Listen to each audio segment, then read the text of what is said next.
goes. Right. Forgive me, Father, for I'm about to sin. Hello?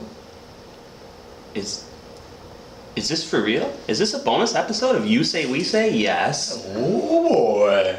I'm not counting it as episode 11 because it's not our usual episode. But this is a bonus episode. If you were listening to episode 9, we were talking about the Aristocrats joke. To my left, as always, is Stuart Hill. Hello again. Surprise, surprise. How quickly we meet again. We got some feedback from our listeners about this joke. If you've never heard of it, we posted some videos on our Facebook wall, on Instagram, on Twitter, anywhere that we're available to be found of comedians telling this joke. Yep. Stu and I have told this joke to each other countless times, right? Yeah. Each time, a little different. It has to be. Yep. We're going to explain to you the origins of this joke. We're going to tell our own versions, and then I'm going to edit in versions that some of our listeners have sent in as well. Yeah. Now, we had 3 people at the time of this recording that sent them in. Our social media director, Joe D'Amico. Yeah. Our good friend, Alex Rydell. Yeah. And our other good friend from Two Dope Girls podcast, Addie. She sent us one. So I'm gonna be editing all of these together into a bonus episode of all Aristocrats jokes. It's gonna be good. Yeah. I think this is a good little bonus for everyone that's been following the show or wants to know more about this joke. What do you know about this joke, Stu? There's a lot of history with this joke. Mm-hmm. Some of the greatest comedians have told this joke, and what I like about it is you put your own personality into the joke. It's not just a joke that you tell and you copy off of somebody. Mm-hmm. It's a joke where in the middle of the joke you get to put your personality into it and say what is on your mind, basically. Yeah. And you can go some dark ways with this joke. And we will. Yeah, like we've said in earlier episodes, me and Nate can get real dirty and dark, and this bonus episode, we're earning our explicit tag. Exactly. This is going to give you a little bit of... So if you don't want to hear about some of the raunchiest stuff you've ever heard about, you can just exit right now, this bonus episode, because it won't be for you. Exactly. But people that like the raunchy stuff, this is perfect for you. Me and Nate, we're both raunchy humor type of guys. Oh yeah. I introduced Stu to this joke. Yeah. If you were listening to episode 9, I showed him the movie The Aristocrats, which is a documentary by Penn Jillette of Penn and Teller fame. He gets 100 comedians, some of the best comedians living at the time. George Carlin does one. He was alive during the film. 100 comedians, Yep. Same joke, 100 different ways. And we're gonna tell you how to set up your own joke, and then we're gonna get into our own. Yeah. The joke goes, a family walks into a talent agency and says, "Boy, do we have an act for you." The ending of the joke is, the talent agent says, "Wow, what an act. What do you call yourselves?" Now, in the middle, you make up whatever you want. And the beauty of this joke, you can't tell it the same way twice. That's a rule. That's the only rule there is. Yeah. And the beauty is you take it wherever you want to go. And the raunchier you make the middle, the more ironic the ending becomes, because they say, "We're the Aristocrats." When he asks, "What do you call yourselves?" the family says, "The Aristocrats." Yeah. So the dirtier you make it, the more ironic the ending becomes, thus the funnier. Exactly. But the funny stuff really comes from how dirty you make it. Yeah. Now, Stu made his up, and if you're watching the YouTube video, you can see that he's reading it off this paper because he really wanted to say these things. I was at work yesterday, and it was a 2-hour drive, and I was just thinking up the most disgusting things I could think of, basically. And I had it all in my head, and I thought, if I wrote it down, it's going to sound a lot better on paper. Nate, the other hand, he's freestyling this motherfucker. Some people do it. Yep. Most of the comedians in the movie, I'd say about half and half. Some wrote it down. You don't see them with the paper. Yeah. They either memorized the joke they wanted to tell, or they made it up on the spot. Yep. So we're doing kind of the same. We both made him up, like on the spot, but Stu Chosa wrote his down. Yeah.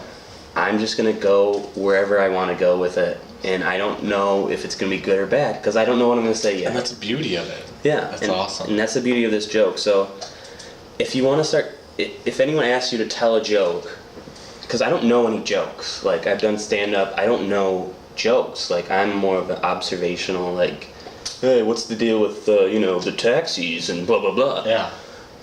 If you don't know a joke and someone's like, tell me a joke, you can always fall back on this joke. This is the only joke that I know because it's the only joke where you don't have to know it. Exactly. So, Stu has elected to lead us off. Before I start this joke, I just want to say I'm sorry ahead of time. And no other what I'm joke about to say. can you say that really. Yeah. Okay, we all know how it starts. A family walks into a talent agent and says, "Boy, do I have an act for you." The talent agent says, "Oh yeah? Let's hear about it." The father says, "I would much rather show you." So the talent agent agrees. This is when it gets fun. The father sits at a dinner table with his loving family, his wife Jenny, his 2 kids Timmy and Sarah, and the family dog Hank. The mother suggests that they say grace like they do every night before dinner. The family joins hands and the mother starts praying. The father looks up halfway through and sees his daughter Sarah reaching for a piece of bread. And like all dads would do, he stands up and punches her right in the teeth. The mother is outraged and starts screaming at the father. This was a bad move by the mother. The father casually pulls down his pants and shoves his dick straight down her throat. Mind you, the father is hung like an oversized kielbasa. So without warning, his dick gets stuck in the mother's throat. This scares the father, so he starts running around the room with his choking wife stuck on his dick. The father makes the mistake of yelling out, "Get the fuck off me." This triggers the family dog Hank. The family dog Hank jumps on top of the daughter Sarah. In case you didn't know, Sarah's butt naked already from fingering her butthole while watching her mother stuck on her father. This makes easy access for Hank. He starts pile driving Sarah in the ass. He also gets stuck on Sarah because we know when dogs have sex, they get stuck in each other. So the dog but this is a weird thing too. The dog gets mad, so he starts biting on Sarah's neck. The weird thing is Sarah loves rough sex, so she's just taking it. This whole time, Timmy is still being a good boy, still praying at the dinner table. The mother starts throwing up, but the thing is, there's nowhere for it all to go. So the vomit starts building up in her throat. This causes her throat to start expanding, almost like a bullfrog's. The father decides he's had enough, so he pulls his father's old samurai sword off the wall that he inherited after he murdered him, and cuts his wife's head clean off in one swipe. Puke and blood goes everywhere. The weird thing is the mother's headless body starts twerking all around the room, almost like a headless Miley Cyrus. But at the same time, she's stripping. She finally gets fully naked and ends up right next to the talent agent. She hops on top of the talent agent and starts giving him the sexiest lap dance your eyes could ever witness. This turns the talent agent on. So he pulls his pants down and shoves his dick straight down the mother's neck and starts fucking going to town. By this time, the daughter's dead from getting fucked to death, and Mr. Hank, the father, is on his last breath from all the blood loss from his wife's decapitated head chomping on his dick. So he pulls out an old pistol and points it at Timmy's head, still praying at the dinner table, looks at the talent agent and says, "Would you like to know what we call this act?" The talent agent, in the middle of his orgasm from fucking the wife's neck, says, yes, please." The father, with his last breath, says, "The Aristocrats," then pulls the trigger, Timmy's head explodes. But the funny thing is, when it explodes, gummy dicks fly everywhere. How, you ask? Daddy killed Timmy right before the act and shoved the gummy dicks in his head for the big bang finale. The end. Wow. That's your Aristocrats. Wow. And there you go. That was Stu's version of the Aristocrats joke. That's my version for today. Wow. See, at least I know, like, now where not to go. You can picture, like, I wanted to tell it so you could picture the whole story in your head. You could almost, it was almost like a movie inside your head. Yeah. I'm gonna go a different route. Okay. Obviously, as I always do. So, I'm just gonna get right into it. Here we go. Tell it right to you, Stu. This is gonna be for you. Just like the old days where we used to just tell it to each other. Oh, yeah. So, a family walks into a talent agent and says, "We have an act for you. We hear you're looking for new acts. Would you mind giving us an audition?" The talent agent is very swamped. He's in a room full of papers. And he's like, "Yeah, I can give you at least 10 minutes. And he takes them downstairs to the stage. He turns the lights on. Now, the family consists of a dad, a mom, a daughter, a son, a grandma, a grandpa, a dog, and a goldfish in a bowl. And the talent agent's just like, "Wow, you got a lot of people here. What are you planning on doing?" He's like, "Just wait." Now, the father has a boombox. He sets it down in front of the stage. They all take their spots on the stage, and he presses play. Now, the song that's playing is Toxic by Britney Spears. So it starts going, and it's a beautiful dance routine. The grandma and the grandpa are in their wheelchairs, rolling to the beat. The son and daughter are doing acrobatics, and just lovely. The mom and dad are dancing, almost ballroom dancing. It's beautiful. The fish is swimming around as the dog is running around the bowl in unison. It's amazing. The talent agent is like, "Wow, I'm going to sign these." The song ends, and he gets up and starts clapping. The father says, "No, we're not done yet." He clicks to the next song, and it's In Sync, Bye Bye Bye. And as soon as that song starts playing, everyone gets naked. Everyone's nude. The agent sits back down because he is just, what's going on now? Everyone's naked. You picturing this? Oh, yeah. Okay. Now, mind you, the grandma and grandpa have oxygen tanks because they're old, they're decrepit. So it took them a while to get unclothed. So by the time they get naked, the family's fucking. The son's fucking the daughter, the mom's fucking the dad. The fish isn't fucking anyone because he can't do anything in the water. But the dog's over humping someone's leg. By the time the grandma and grandpa get naked, the daughter's pussy is so pristine, let me tell you. She's 12 years old, it's perfect. It's at the point, she hasn't quite hit her period yet, but she's at the point where she's about to. She's got those puffy nipples. They aren't boobs yet. And the son's loving it. He is so horny because he's just going through puberty. He has come 3 or 4 times already. In minutes, mere minutes, he's come inside of his sister. Now the dad, he is hung like an old shillelagh. That thing looks like an exposed root of a willow tree. It's so veiny and huge that it's ripping the mom's vagina. It looks like she gave a breached birth where it rips your asshole up to your vagina. You know what I'm talking about? Where the baby comes out ass first and it rips the mom's vagina. Yeah. She's bleeding because every time they have sex, she bleeds. And he walks her over to the fishbowl and lets the blood drip into the water of the fishbowl. Now the dog starts licking that up. By this time, the grandma and the grandpa, they're doing some weird stuff with their oxygen tubes. The grandpa's got his face mask where the oxygen comes out on the grandma's pussy. And she's sucking in her own oxygen because she can't handle it. So she's queefing into the oxygen tank, and the grandpa's breathing in the queef. The song stops, and the agent's just like, "I have to stop." And he's like, no, I swear we're almost done.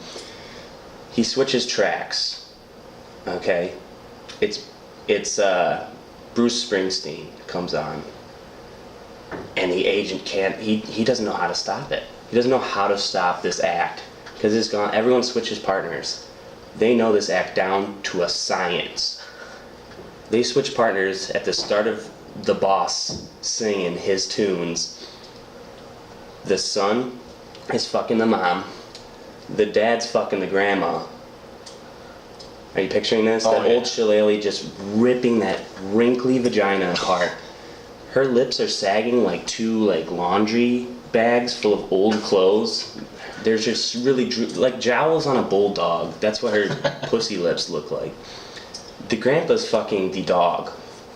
He's called little Sparky over up onto the wheelchair and he's fucking the dog. There's shit and piss and cum everywhere. Everywhere on this. This stage is ruined. And the goldfish is still swinging around in blood from the mom's vagina, as from before. Now, the mom also has a special talent, which she's now going to display to her son, who's railing her. Just railing that gash that's been opened by this huge cock. As the son's fucking his mom, he comes inside of her, and when he comes, she comes. Only when she comes, she sprays shit out of her ass like a Bellagio fountain in front of Vegas. It just spurts up. And at that moment, at the crescendo of it all, when she's spraying shit into the air, they all gather under the shit fountain. And they all grab bowling pins to start juggling. It's wonderful. It's like Cirque du Soleil with shit. They're all juggling. The dad brings out a tennis racket. And he's dancing around. He's throwing the tennis racket as they're throwing the bowling pins. They're all juggling. He takes the tennis racket, presses it on the mom's boob, gives her like a waffle boob. You know what I mean? Like where the skin's seeping through the tennis racket. He chops it off. He's gonna make boob skillet. He's gonna make boob meat from the... He takes that. There's a hot plate on the stage. I didn't mention that before. He starts grilling up the boob meat. There's so much shit on the floor. Everyone's falling. The wheelchairs, the grandma and the grandpa is falling out of the wheelchairs. There's shit everywhere. Shit. And inside orifices. They all have diseases now. And he starts grilling up the boob meat. And when it's done, he passes a piece out to everyone. They all eat the mom's breast. I don't think you're grasping this. He cubed up the boob. They all eat it. What they didn't know is he put arsenic in all of it. And before they all die, they all take one last swig of the period bloody fish water. The dad swallows the fish. They're all dead. He's the last one. He walks to the end of the stage having swallowed the fish. The music stops and the talent agent says, "My God. How many times have you done this act?" He's like, "This is the first time." And talent agent says, "How do you plan on doing this every week?" He's like, "We don't. We just wanted to commit suicide." "What do you call yourself?" "The Aristocrats." And he pukes up the fish. It's still flopping. He falls off the stage, dead. And all the while, the agent was whacking off. That's the Aristocrats. I'm sorry I couldn't stop laughing. No, I'm crying. The shit fountain. The shit fountain. That was my I Aristocrats. just picture him dancing in the shit fountain. Yeah. That was good. You can just make it up on the spot. Rap. You can write it out. You know what? It's gonna be good no matter what you do. Oh yeah. We want to thank you for joining us on this bonus episode of You Say We Say, the Aristocrat joke episode. We won't call it episode 11. Check us out on YouTube. We posted us telling these jokes on YouTube. And we hope you enjoyed them. And if you ever have one that you want to send us, we might do this again as another bonus episode. Yeah. I don't know. If you guys are having a hard time sleeping tonight, just play this in the background. You can use it as a nice way of sleeping. I'd say it's a masturbation tool. That too. I'd stick a cucumber up my butt listening to this. That's sticking up my dick. Ugh. That's what I should have done. Dick in Dick's ass is what I should have done. Thank you for joining us. Yeah, thank you guys. Hope you enjoyed that raunch fest. I'm seriously crying over here. For Stu Hill, I'm Nathaniel Dahl. Bonus episode of You Say We Say. We out. I couldn't think of a Bruce Springsteen song. That was good.